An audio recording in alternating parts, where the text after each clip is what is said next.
You know, I walked in here and I saw everyone, like what are there, like 30, 40 people up here?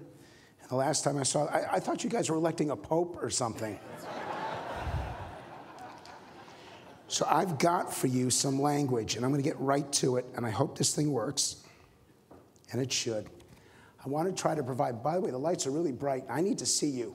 Is there any way to either turn these down or turn the house lights up? Because I want to, this is about communication. This is about language, and it's got to be tough getting it from a voice like this. But I want to raise some points that you guys have made up here now, because I think it could be helpful.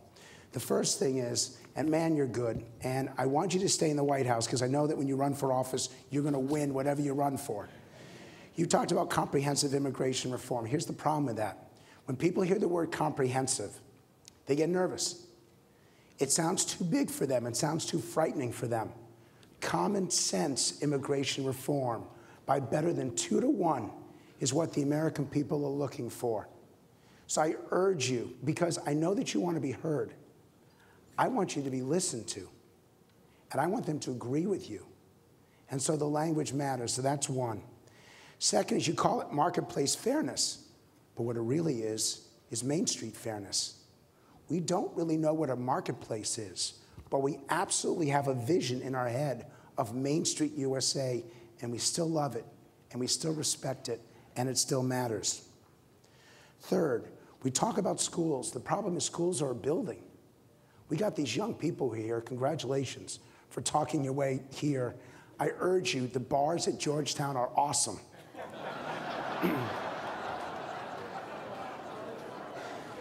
These people will be asleep by 11. The bars stay open until 1. And if they won't take you, I will. So it's about the students. It's not about the process. It's not building roads. It's that people can get to work more easily and more safely. And it's not about buildings. It's about what those young people will learn in those buildings. I want to urge you to personalize it, individualize it, and humanize it. Another thing I hear a lot is, well, Washington has to make the tough choices, but. I'd like you to change that to and. Every time someone hears the word but, they think to themselves, oh, they didn't really mean what came before it. When they hear the word and, they know that they have to do it all, that they have to make these cuts, that they have to balance the budget, but not on the backs of hardworking Americans, not on the backs of cities. So it's and rather than but. We talk about smart cuts or a balanced approach. I'm going to give you the 4 words that matter most. And for those of you not taking notes, get your pen out and write it down. I used to be a professor. I was a good professor. I got good ratings as a professor because my students got drunk afterward.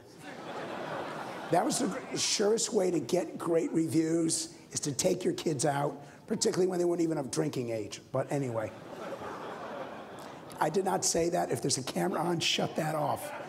You see, it's the medication that causes me to say things I didn't really mean. Instead of smart and balanced, it's accountable and responsible, efficient and effective. If you ask the American people what they want from cities today, those are the 4 attributes that trump everything else. Accountable and responsible, efficient and effective.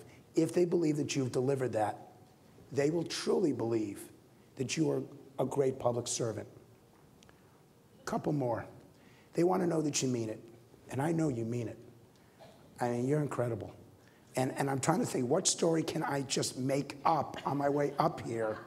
The problem is my father was a dentist. So the worst thing I could say about my childhood is that once a year he hurt me.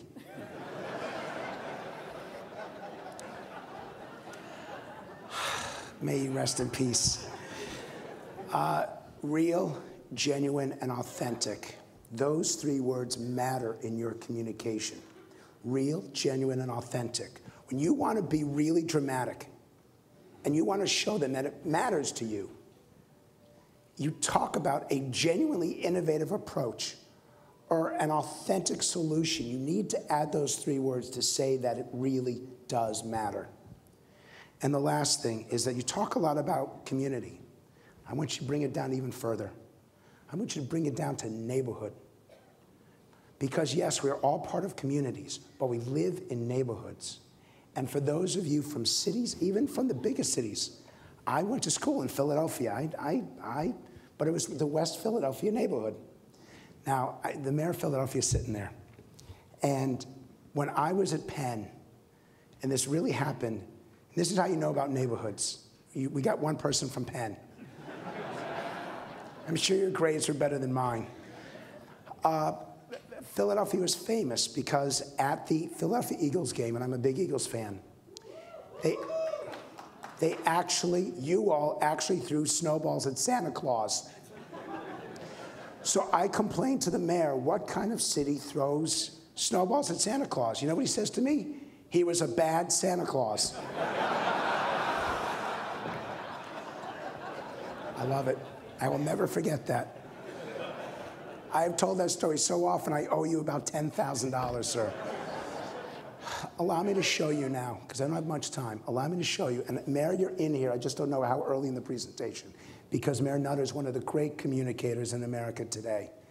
And his language is very special. I want to show you a few mayors who are particularly good. Now, this is called instant response. People use dials about the size of a remote control, and they turn it up or down second by second to indicate whether they agree or disagree with what they're watching. I do this for Fox News. Does anyone here watch Fox News? Does anyone watch CNN? Still? Anyone watch MSNBC? The only news network with more letters in its name than viewers.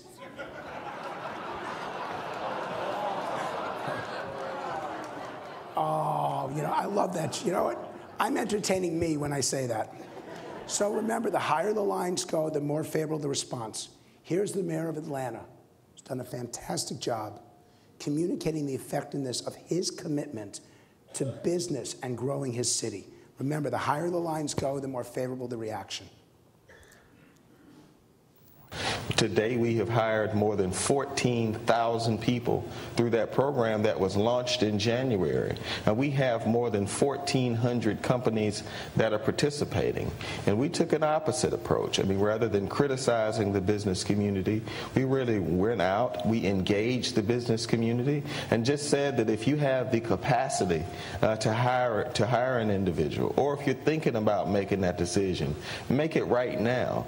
And when you see the letters that I get from CEOs across the region, the letters that I get from individuals who did not have a job, who have a job now because a business made the decision to hire. Now look, he's doing as well among Republicans and Democrats. When does that happen in politics today? And he's not talking about the business, he's talking about the jobs that were created from the business and the people who are grateful. I beg you, it's not about the process, it's about the result. And you are in this room, your whole life is about results. They don't care how hard you work, they care what you've done. And this is perfect communication. I know we've made a difference in the lives of those 14,000 people. Give you another.